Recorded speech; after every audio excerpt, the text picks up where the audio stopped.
कृष्ण वंदे जगद्गुरुम। 14वां अध्याय का 15वां और 16वां श्लोक। 14वां अध्याय का 15वां श्लोक।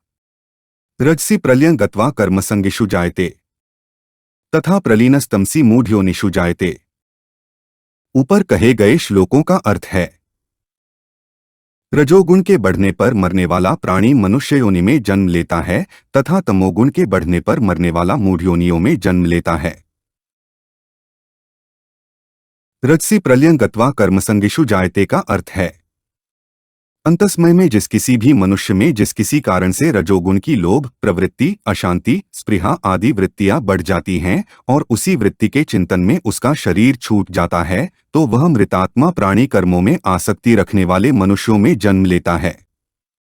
जिसने उम्र भर अच्छे काम आचरण किए हैं, जिसके अच्छे भाव रहे हैं, वह यदि अंतकाल में रजोगुण के बढ़ने पर मर जाता है तो मरने के बाद मनुष्य योनि में जन्म लेने पर भी उसके आचरण भाव अच्छे ही रहेंगे, वह शुभ कर्म करने वाला ही होगा। जिसका साधारण जीवन रहा है, वह यदि अंतस्मय में रजोगुण की लोभ आदि वृत्तियों के बढ़ने पर मर जाता है तो वह मनुष्य योनि में आकर पदार्थ, व्यक्ति, क्रिया आदि में आसक्ति वाला ही होगा। जिसके जीवन में काम क्रोध आदि की ही मुख्यता रही है, वह यदि रजोगुण के बढ़ने पर मर जाता है तो वह मनुष्य योनि में जन्म लेने पर भी विशेष रूप से आसुरी संपत्ति वाला ही होगा। तात्पर्य यह हुआ कि मनुष्य लोक में जन्म लेने पर भी गुणों के तारतम्य से मनुष्यों के 3 प्रकार हो जाते हैं, अर्थात 3 प्रकार के स्वभाव वाले मनुष्य हो जाते हैं। परंतु इसमें एक विशेष ध्यान देने की बात है कि रजोगुण की वृद्धि पर मरकर मनुष्य बनने वाले प्राणी कैसे ही आचरणों वाले क्यों न हो, उन सब में भगवत प्रदत्त विवेक रहता ही है। अतः प्रत्येक मनुष्य इस विवेक को महत्व देकर सत्संग, स्वाध्याय आदि से इस विवेक को स्वच्छ करके ऊंचे उठ सकते हैं, परमात्मा को प्राप्त कर सकते हैं। इस भगवत प्रदत्त विवेक के कारण सबके सब मनुष्य भगवत प्राप्ति के अधिकारी हो जाते हैं। तथा प्रलीनस्तमसी मूढ़योनिषु जायते का अर्थ है, अंतकाल में जिस किसी भी मनुष्य में जिस किसी कारण से तात्कालिक तमोगुण बढ़ जाता है, अर्थात तमोगुण की प्रमाद, मोह, अप्रकाश आदि वृत्तियां बढ़ जाती हैं और उन वृत्तियों का चिंतन करते हुए ही वह मरता है, तो वह मनुष्य पशु, पक्षी, कीट, पतंग, वृक्ष, लता आदि मूढ़ योनियों में जन्म लेता है। इन मूढ़ योनियों में मूढ़ता तो सब में रहती है, पर वह न्यूनाधिक रूप से रहती है। वृक्ष, लता आदि योनियों में जितनी अधिक मूढ़ता होती है, उतनी मूढ़ता पशु, पक्षी आदि योनियों में नहीं होती।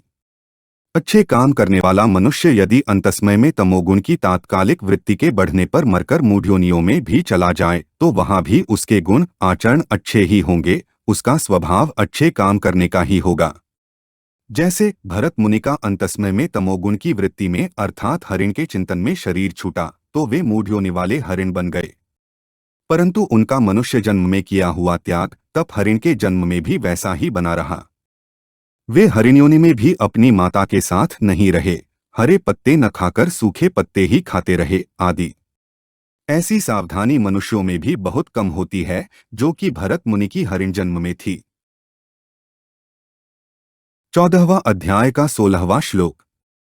कर्मणः सुकृतस्याहुः सात्विक निर्मलं फलम् रजसस्तु फलं दुःखमज्ञान तमसः फलम्। ऊपर कहे गए श्लोकों का अर्थ है, विवेकी पुरुषों ने शुभ कर्म का तो सात्विक निर्मल फल कहा है, राजस कर्म का फल दुख कहा है और तामस कर्म का फल अज्ञान मूढ़ता कहा है। वास्तव में कर्म न सात्विक होते हैं, न राजस होते हैं और न तामस ही होते हैं। सभी कर्म क्रिया मात्र ही होते हैं। वास्तव में उन कर्मों को करने वाला कर्ता ही सात्विक, राजस और तामस होता है।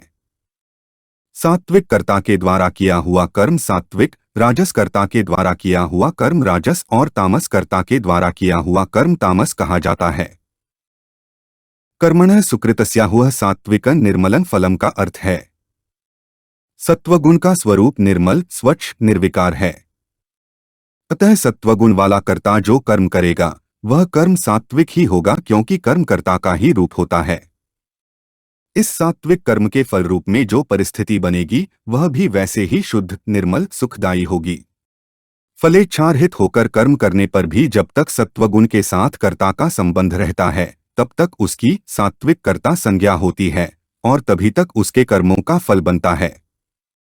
परंतु जब गुणों से सर्वथा संबंध विच्छेद हो जाता है, तब उसकी सात्विक कर्ता संज्ञा नहीं होती और उसके द्वारा किए हुए कर्मों का फल भी नहीं बनता, प्रत्युत उसके द्वारा किए हुए कर्म अकर्म हो जाते हैं। रजसस्तु फलन दुहखम का अर्थ है रजोगुण का स्वरूप रागात्मक है, अतः राग वाले कर्ता के द्वारा जो कर्म होगा वह कर्म भी राजस ही होगा और उस राजस कर्म का फल भोग होगा। तात्पर्य है कि उस राजस कर्म से पदार्थों का भोग होगा, शरीर में सुख आराम आदि का भोग होगा, संसार में आदर सत्कार आदि का भोग होगा और मरने के बाद स्वर्ग आदि लोकों के भोगों की प्राप्ति होगी। परंतु ये जितने भी संबंधजन्य भोग हैं वे सबके सब दुखों के ही कारण हैं, अर्थात जन्म मरण देने वाले हैं। इसी दृष्टि से भगवान ने यहाँ राजस कर्म का फल दुख कहा है। रजोगुण से दो चीजें पैदा होती हैं, पाप और दुख। रजोगुणी मनुष्य वर्तमान में पाप करता है और परिणाम में उन पापों का फल दुख भोगता है। तीसरे अध्याय के 36वें श्लोक में अर्जुन के द्वारा मनुष्य न चाहता हुआ भी पाप क्यों करता है, ऐसा पूछने पर उत्तर में भगवान ने रजोगुण से उत्पन्न होने वाली कामना को ही पाप कराने में हेतु बताया है। अज्ञान तमसः फलम का अर्थ है तमोगुण का स्वरूप मोहनात्मक है, अतः मोहवाला तामस कर्ता परिणाम, हिंसा, हानि और सामर्थ्य को न देखकर मूढ़तापूर्वक जो कुछ कर्म करेगा वह कर्म तामस ही होगा और उस तामस कर्म का फल अज्ञान अर्थात अज्ञान बहुल योनियों की प्राप्ति ही होगा। उस कर्म के अनुसार उसका पशु, पक्षी, कीट, पतंग, वृक्ष, लता, पहाड़ आदि मूढ़ योनियों में जन्म होगा, जिनमें अज्ञान यानी कि मूढ़ता की मुख्यता रहती है।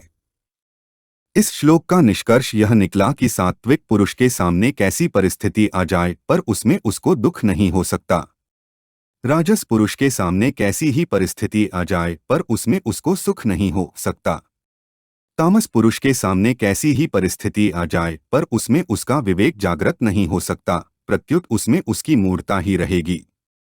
गुण यानी कि भाव और परिस्थिति तो कर्मों के अवसार ही बनती है। जब तक गुण यानी कि भाव और कर्मों के साथ संबंध रहता है तब तक मनुष्य किसी भी परिस्थिति में सुखी नहीं हो सकता। जब गुण और कर्मों के साथ संबंध नहीं रहता तब मनुष्य किसी भी परिस्थिति में कभी दुखी नहीं हो सकता और बंधन में भी नहीं पड़ सकता।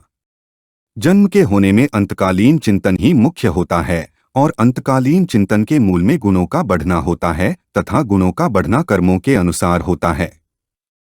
तात्पर्य है कि मनुष्य का जैसा भाव यानी कि गुण होगा वैसा यह कर्म करेगा और जैसा कर्म करेगा वैसा भाव दृढ़ होगा तथा उस भाव के अनुसार अंतिम चिंतन होगा। अतः आगे जन्म होने में अंतकालीन चिंतन ही मुख्य रहा। चिंतन के मूल में भाव और भाव के मूल में कर्म करता है। इस दृष्टि से गति के होने में अंतिम चिंतन, भाव यानी कि गुण और कर्म ये तीनों कारण हैं। हमारे चैनल को सब्सक्राइब करें। अगर यह वीडियो आपको अच्छी लगी तो वीडियो को लाइक करें, वीडियो को अपने दोस्तों के साथ शेयर करें, अपने सुझाव हमें कमेंट करके बताएं। जय श्री कृष्णा।